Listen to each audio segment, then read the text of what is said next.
And now we're back to a mix of snow and amusement park. And water. You'd think this would actually be very cold with frozen water, and yet Sonic and Tails are fine. Obviously, you still have to worry about drowning, though. This is the level I'm a little bit worried about out of White Park. I remember a particular swimming sequence being really annoying, so we'll have to wait and see how that goes. I definitely don't need to play this that safe, but I just don't want to take too many chances. We have a giant ice ball here. Can we roll into it? We cannot. We do have a sign here telling us about the swimming move, so maybe... yeah, we just swim over. I almost feel like this game, and a lot of Sonic games in general, have an issue of legibility, where sometimes it's really hard to distinguish what's foreground and what's background. And that was basically my problem right there, is I was having trouble gauging if, like, it was a cavern, or if I could actually go past the ice block above, basically. But again, that's actually a problem even in the more popular Sonic games, like Mania. Mania has some real bad legibility for platforming sometimes, where it's just really hard to tell what's background or not.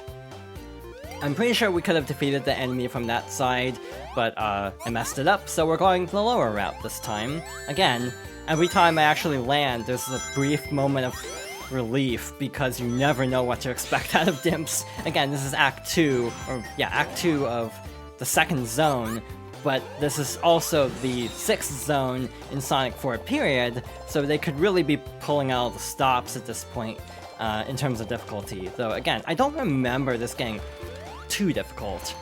But again, I don't want to speak too soon. I'm prone to jinxing, so I will definitely withhold any comments on the difficulty until later, because I'll definitely regret it. In general, I do feel like Sonic 4 Episode 2, despite the graphics being better, I also wish some of the music was better. Again, I almost feel like the music in some ways is worse. Like, I almost feel like there's less strong melodies in this compared to Episode 1, to be honest. Like, the music feels less memorable in general, which is kind of a shame, because a lot of the rest of the presentation feels like a step up almost universally. Like, yeah, these backgrounds are actually really pretty in my opinion, and look a lot less static and flat compared to the Episode 1 backgrounds. Like, there's a lot more going on in the background, relatively speaking, compared to Episode 1. Again, we still have some blind falls occasionally where it's like, I don't know if there's land here, or if there'll be like a sliver of land between two bottomless pits I have to avoid. You never know. Again, this game being widescreen at least means it's a little bit more forgiving than some. I remember there being a lot of problems with specifically Rush 1. I feel like Rush Adventure had better level design, but just had the problem of bad pacing. But I actually do like both Rush games and Colors by proxy of it essentially being a Rush game. This is the part I'm a little worried about, if I'm not mistaken. We basically have a swimming sequence above spikes, so we basically have to dodge all sorts of objects here as we quickly swim through, while also collecting air along the way. Let's try to go up here, and we should be good to go. Yeah, we're back above water. And I'm guessing we're at the end of the stage, or at least getting close, because it does feel like we've been going through the stage for a bit. I do feel like the stage lengths in Sonic 4 are also very inconsistent, with some stages being much longer than others, and some stages being surprisingly short, actually. So that's another area where I feel like there's a bit of a lack of consistency in terms of some of the level design, but overall, it's not too big of a deal. In general, Sonic games do tend to have very wildly different level lengths, so it's all fine. We're actually collecting a lot of lives, which is very good, because I am worried about some of the late game stages.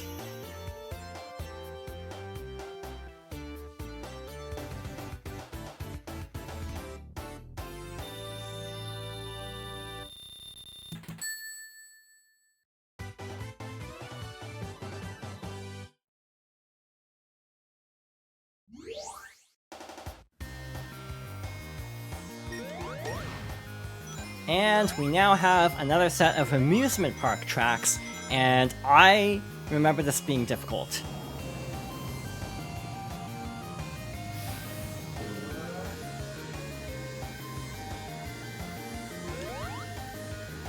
So as we saw at the end of Episode Metal, he basically stole a rocket, and is trying to chase after us. This very much feels like a spiritual successor to Sonic CD in some ways, and I do kind of like this, but on the same time, I remember this fight being annoying, and I guess we'll see why this fight was annoying in a bit. I might have messed up. We dodged it, so we're fine. So yeah, you basically have to dodge and then attack, but you can also swap tracks. I feel like with Episode 1 being Sonic the Portable, and to my knowledge, Sonic Episode 2 was actually not necessarily designed the same way, because it was several years, like a couple of years later. I feel like this was built for consoles first and mobile second, which actually causes problems. I remember trying the mobile version, and it would crash every time. So, in general, I do feel like it benefits from better set pieces, like more elaborate set pieces for moments like this. Things that might be a little difficult to pull off on a phone game, or especially a Wii game, are doable now, and I think the game does benefit from more spectacular boss fights in general, and just more memorable boss fights. I messed that up really badly, actually, because now I'm on the wrong track entirely. So again, I do remember this fight being annoying, and now I'm starting to remember why. Just basically, if you accidentally land on the wrong track, you basically just sit out the fight for a cycle, which is kind of annoying. Like, I almost hit the spring again. Luckily, the homing attack actually locked onto metal and not the spring, because there is a risk of that too, whenever you're dealing with the homing attack in these games. It's interesting that the homing attack cursor is red in this game, given that the cursor in a lot of the other games is green, actually. And like Unleashed, it's green, for example. The first game with a lock-on, I think, was Secret Rings, actually. In that game, the cursor was red. So like Colors also, I think, had a red cursor.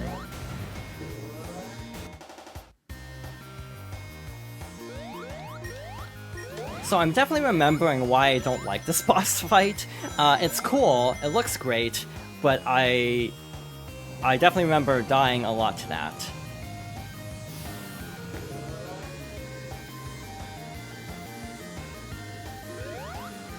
Hopefully this time I'll be ready for that move, so we won't have to worry about it. I really don't know how to feel about these springs now that I'm going through this fight. I kind of dislike them because they keep getting in the way. Basically what you're supposed to do is use the spring to dodge, and then use another spring to get back onto the right track to actually attack Metal Sonic. But I do find this slightly unwieldy, to be honest, so this is going better. I just need to be ready for the insta-kill attack, basically. We'll have another spring here. I guess we might as well just hit the spring. Or this is actually the dead end of the track. You know what this is actually reminding me of because of the track-based nature of it and having to like go to a different track? Of all things, this is actually reminding me of Infinite in Sonic Forces, the one on the snake. Oh, he can come over here now. I didn't remember that, actually, so, well, I guess we can't dodge that way. So, was that enough hits to move on, or do we have one more hit? I think we have one more hit. That was actually very convenient that we had to jump on the slope there. So yeah, I think this is the next phase, so I need to actually be ready for it this time, and be ready to actually dodge, like so. Because, again, if the track will suddenly break, that's not great. In a game like this, where sometimes reaction times, you don't really get a lot of time to react to some things. So yeah, he's basically tossing electricity on different tracks, alternating it, looks like, to try to trip us up here. I don't know where the safe spot is to actually avoid that. Like, I didn't see a spot to actually swap tracks there, so... Again, definitely remembering why I have problems with this boss fight, but we dodged it that time, thankfully. And I can't imagine we have too much more of this fight. Probably a couple more cycles of the same attacks, and then we should be good to go. But again, it is actually nice, you know, like the fight or not in terms of cheapness, it is actually nice having slightly more elaborate boss fights compared to the previous game. So that's new. I guess we've entered phase 2, I'd assume. And we can't deal damage right now, so that's unfortunate. That is very hard to predict. Also, it's very hard to actually move because of momentum. Okay, so we're supposed to lock on as he's charging up. Got it. A lot of times it's just difficult to figure out where you're actually supposed to attack. And that takes care of White Park.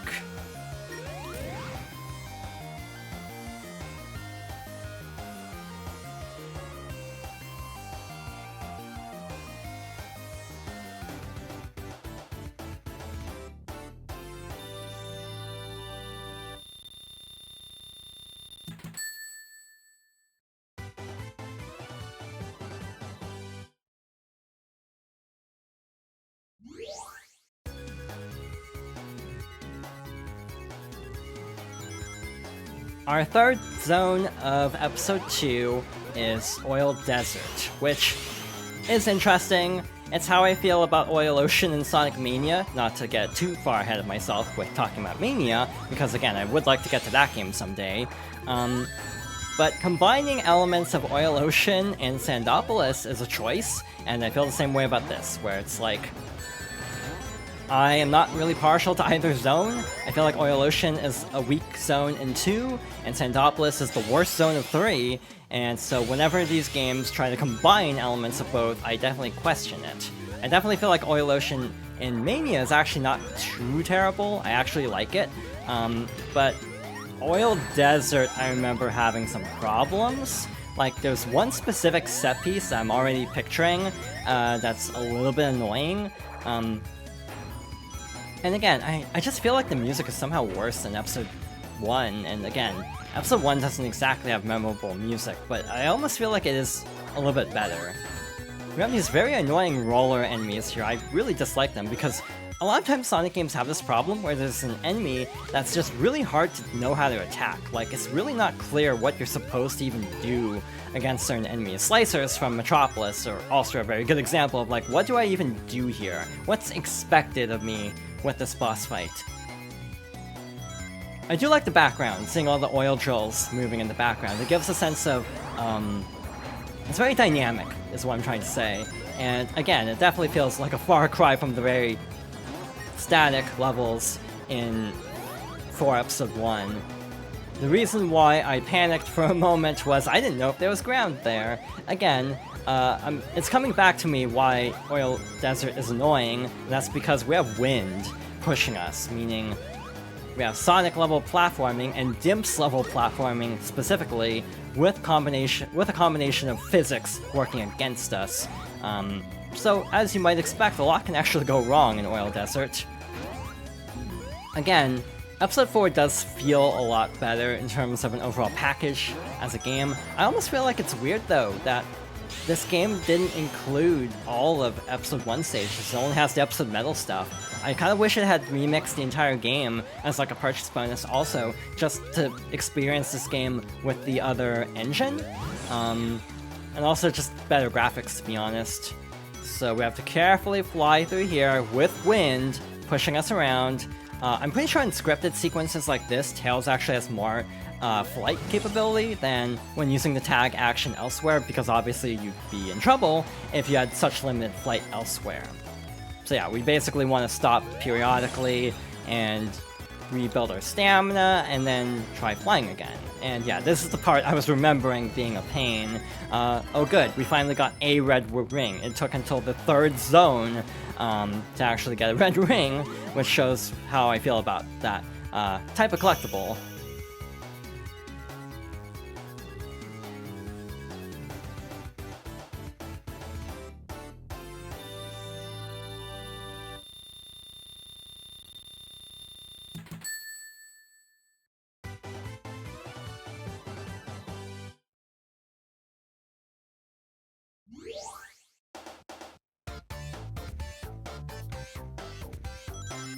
I have no clue what the heck is going on with this song right now. Like, I specifically remembered something in Oil Desert being bad, but somehow this is actually worse than I remember it being. So yeah, if anything, if I can give points to Sonic 1 or Sonic 4 Episode 1 at all, it definitely would be the music, because this is like not great, to be honest. Interestingly enough, I'm pretty sure Jun Sonoe is actually one of the only people to actually work on both the Classic Era and Sonic 4. Though to be fair, I'm actually not sure entirely what his role was on Sonic in terms of the original trilogy. Like, I want to say he did more like of the arrangement work, not necessarily the actual translating things to sound good on the Genesis, which if that is the case, which again, take that with a grain of salt, I actually don't know for sure on that, but if that is the case, that would explain why some of the music does end up feeling kind of scuffed in a lot of future attempts by him to create Genesis sounding music. Again, not to keep bringing up Mania, but again, it's kind of the elephant in the room because of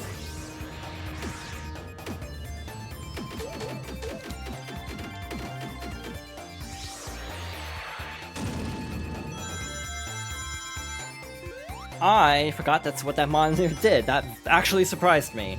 But not to keep bringing up Mania, but I almost feel like T. Lopes does a really good job of evoking a vibe of a Genesis soundtrack without just literally using Genesis instruments. And I feel like that is kind of the problem in this game, is it tries to straight up use Genesis sounding synth in a way that just doesn't necessarily work. This is scary, because if we jump too high, we'll clip the spikes. If we go too low, we'll probably die.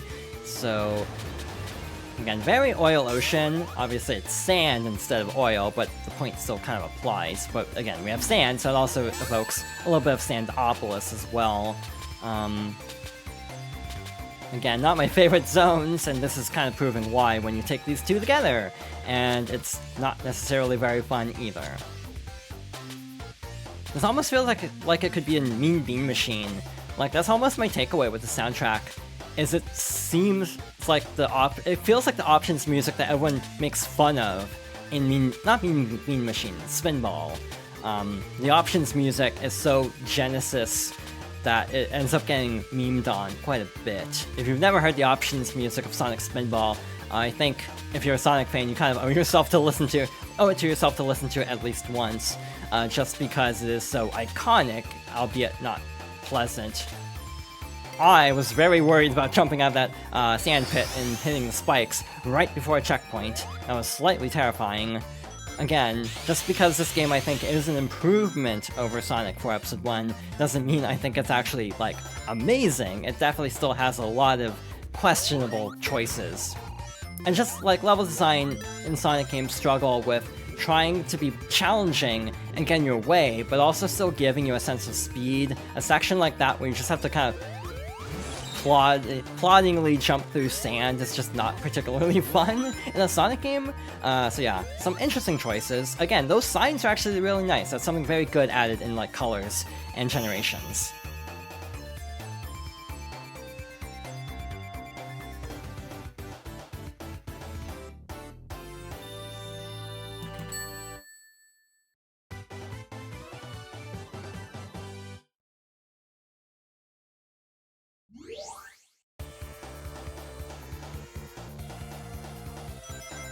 It's honestly really fascinating having a game like this released in 2 parts that wasn't actually released consecutively in terms of franchise orders. So we did have 2 games between this, and I do feel like that actually is very fascinating because it kind of shows that they did learn some lessons from games like Colors and Generations.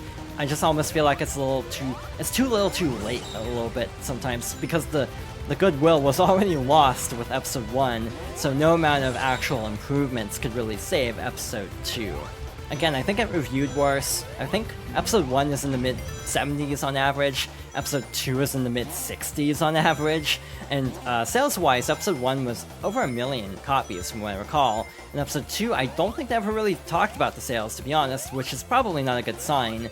To be fair, not having the Wii audience probably hurt this game a lot. Then again, the other alternative would be to pull a Sonic Unleashed or like a lot of third-party games at the time, which just make a separate version, which would definitely not be in the cards for an indie-ish scale Sonic game like this. Like, this was not like a AAA Sonic game by any means. I actually don't know exactly what like the budget was for a game like this. I can't imagine it was particularly high. That wasn't great, but we actually survived barely somehow. Once again, we barely survived somehow. Please make this jump, Sonic. We're dead. We cannot survive this. I did not hurry. I should have used the tag action. Now we have to slowly wait to get crushed.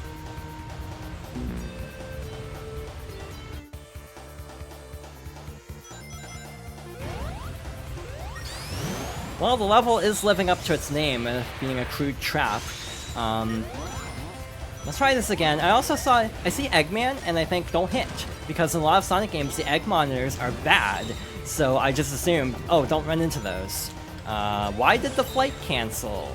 I do not know. Also, one other problem, and this is kind of nitpicky, but I feel like the spin dash is really useless in this game. It wasn't great in Episode 1 just because of how momentum works in Episode 1, but now it has the added problem of we have the rolling combo now, which is just a spin dash plus. So like literally there's very little reason to ever use a spin dash.